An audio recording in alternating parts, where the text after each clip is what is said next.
Thanks for coming on with me today and being part of this, the Living Boldly project, collecting women's stories. And what I was wondering if you give us a little bit of background on just like, what's happened for this first half, why you're at this place you are right now in your life. Thank you, Nancy, first for inviting me to be part of this project. I do have an unusual story, like many other people. I was born and raised in South Korea, very small farming village, poor family. But somehow I graduated college and a teacher's degree, and then I was a teacher one time in a middle school in Korea, and married, and then have two boys.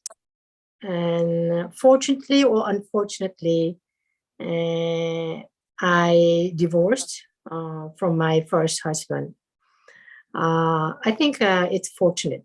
At the time, it's terrible, but now I look back, it's something that I think I made a good decision about.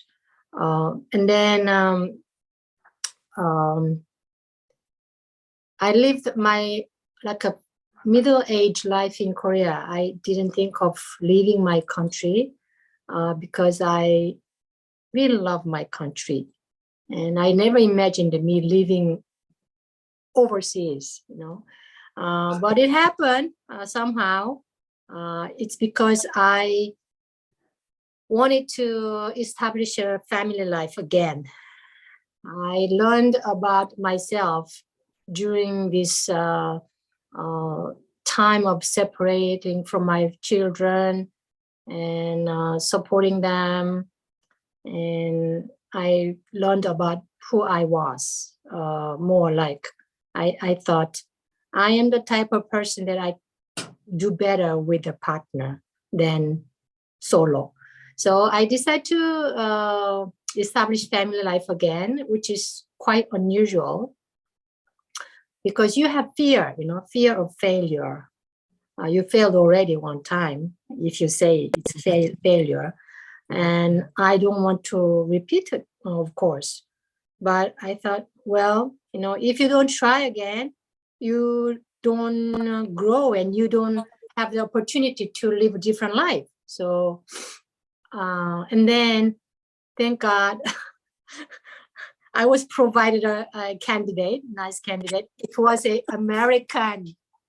And I never thought of having a non-Korean spouse. As I mentioned, I thought I live and then I die and I bury in Korean soil. Yeah. But God has another plan, I think. And then, as they say, man plans and God laughs. So, right. So, out of all that effort, I think my current husband and I decide to start a family again. By the way, my current husband was widowed. So, and then we met at work in Korea, a project. And then we figured that we have to, he has to come to the States. There was a little chance for him to have a job in Korea. His expertise was not really in demand in Korea. So eventually I had to migrate to the States all of a sudden with my two boys. How old were they? They were like 14, 15. Mm-hmm. And so I came to the States in 2007. It's been like now 16 years. Yeah. And first couple of years, it was very hard. I was fluent in English, but the language alone was not sufficient to adapt to a new life. a completely different culture, different society. I had no one that I know except my husband and my little two kids.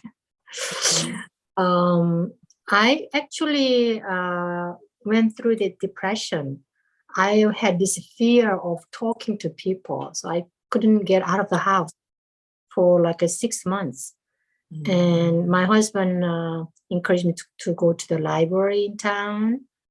And I think that was the turning point. So I started to meet people through that center. And eventually my kids graduated from high school and went to college. And I suffered this symptom of, they call it empty nest. Yes. Yeah, because they were my focus on top of my husband, you know.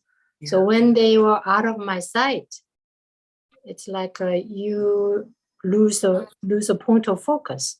Yes. So I went through another phase of this, you know, life is so vain, you know, thing type of conception. So I was lost, and I didn't know really what to do with this hollow in my heart. Yes, yes. Yeah, big one, really.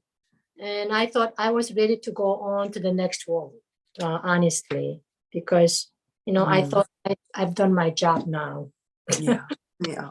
Educating my children, and then what do I have more? But, you know, I overcame it again because I have my loved ones here still who will suffer if I leave. So I catched up again, and then now I became an artist, a painter, and painting is something I really enjoy, but it cannot be the purpose of my life. So I am pretty much focused on now, at this point, a community building effort, because, you know, what's life? You born, you grow, you get old, you marry, you have children, educate them, and then it's all very closely tied with yourself, right? Yeah. But once you kind of done basic responsibility, there should be something more than that in life. Yeah. So the service is huge thing at this point of my life. Nice. So yes. You have served your family, you have served your children, you have served your friends. It's a part of your life, but now with more consciousness of serving people, serving the community, my life is much more interesting and satisfying. You know, there's a challenge too, but I think it's a valuable challenge, and I feel I grow and I learn, and because you are not alone. Yeah. You constantly interact with the people, you have to discuss, and then in order to solve the problem or start with the project, you have to consult with other people, and it's a slow process, but this concept of service is dominating my life now. Nice. Yes. Yeah. I've come to a similar conclusion, that this part of my life, I'm just freer to serve than I've ever been. Yeah. And it's a privilege. Oh yeah, it is privilege. Yes. Yeah. So luckily, my Baha'i community, my faith, provided me or offered me these chances and opportunities to serve, because they have such a programs to help people empowered in education, especially like from the children and then young adults and then adults. It's a ongoing process of growth and serve the community. So I thought, you know, you can serve, as you mentioned, you are free, you have more free time, And so you can serve when you grow like older. Like I heard from some Indian friend that in India, when you reach age of 60, they practically give up or abandon their very comfortable life or their usual life. And then they go out to the wild and then shed off all these worldly burdens, and then equipped yourself with a sense of service for the society. So you're supposed to live the life of service. Yeah. I think it really resonates with me. But because at the end, what do you take with you, to the grave? To the grave, you cannot take all your possession to the grave, any of them. Well, I can ask my family to bury my things I like with me, but With you. what do they do in the grave? Yeah. Yeah. So Yeah. but this concept of service, if it's instilled in the earliest age possible, I think life can be more full, if they make sense, more powerful. Yeah. You don't have to wait until you become age of 60 or age of 55 or something like that. You can always integrate this idea of service with your life, daily life. Yeah. That's Great. that. Thank you. And you already said so much. So just a few questions that I'm curious about with you is, how does it feel to be so far away from Korea right now? Oh, that's a wonderful question, actually. I suffered a lot. It's a past tense, as you can see, right? Yes. So a lot. Because culture is so different. In Korea, people are very much bonding in all their structure. So social structure is based on bonding of people. So it's very natural that we seek bonding with other people. So neighbor is like your best, not only friends, but the relative, right? Oh, okay. So we do things together. I call it DIT, do it together. Oh, okay. That's the really essence of Korean culture. But here in this America, it's DIY, do it yourself culture. People are very independent, but at the same time, they don't care much, or they don't seek necessarily to do things together with other people. So you're on your own. I feel embarrassed to reach out for help sometimes, or even talk to people about what's going on in my mind, especially over the test and difficulties. You consider it as a weakness. We are all weak, but right? So that was a really tough part. So I heavily rely on my husband. He's my best companion, best friend, everything. But you need more than that. You are living the society. So that was, I always missed Korea. Not only food, of course, but a lot of, what's the word? Nostalgic feelings. Nostalgic, right. Yeah, my body is here, but my mind is over there. Yeah. When you sleep, in the early evening, and you hear this car passes by on the road, or hear this dog barking from the neighbor, you momentarily confused that you are in Korea. My village. Because I do hear a car passing by, I do hear a dog barking, in my neighbor. Then I realize, oh, this is not Korea. This is not my hometown. This is America. But, thing happened. So I always thought that I will go back one day to Korea.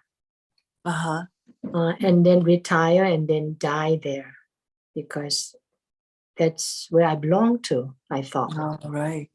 Even if my faith, Baha'u'llah, the founder of Baha'u'llah, Baha'i faith says the world is but one country, mankind is citizens. Yeah. America is a part of the globe, but still, because I was born and grown up, I'm so familiar with my own culture. It's like, biblical code.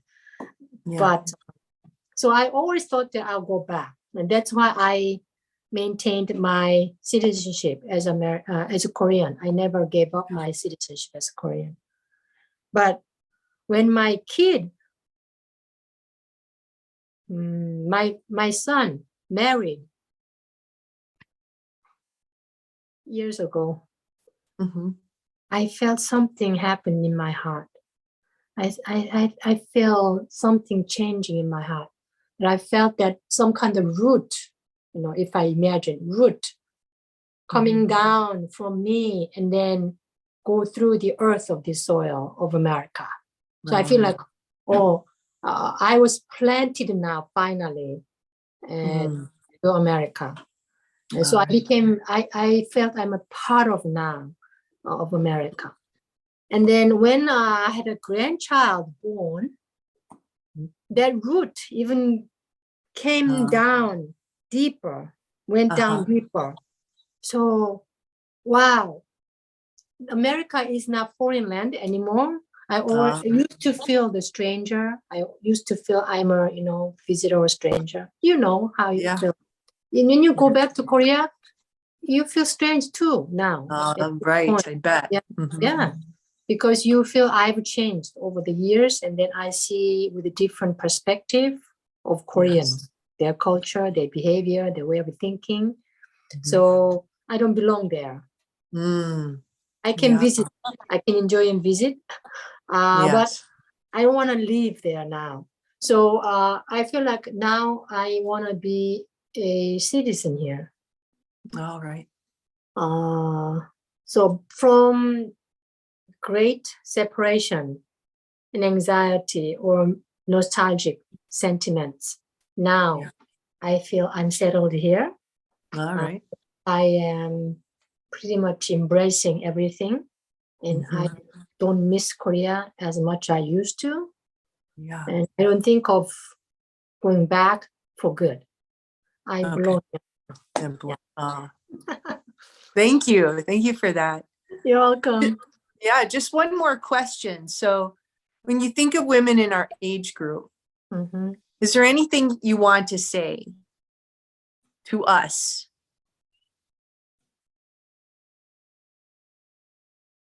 That's a very powerful question, actually.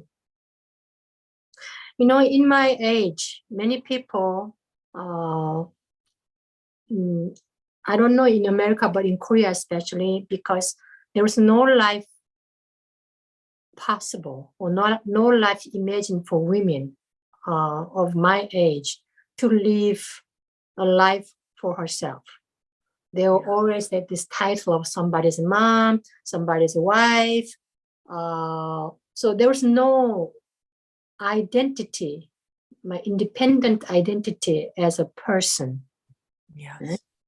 They're always a label. And I think I appreciate all these labels. I'm certainly somebody's wife. I'm certainly somebody's mom, somebody's friend, somebody's sister, somebody's, whatever. They are all very valuable and important. Without them, how can this world run, Right. So, but their problem is they are underappreciated. The role of women as a mom, as a wife, as a homemaker, they are very underappreciated. Everything is calculated or estimated with the money, right?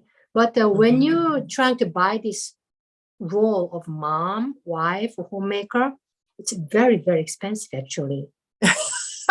So true. Very, very expensive, really. Yes. caregiver of a child, it's very expensive. And for some reason, this system of the world, this world is very, very underestimated.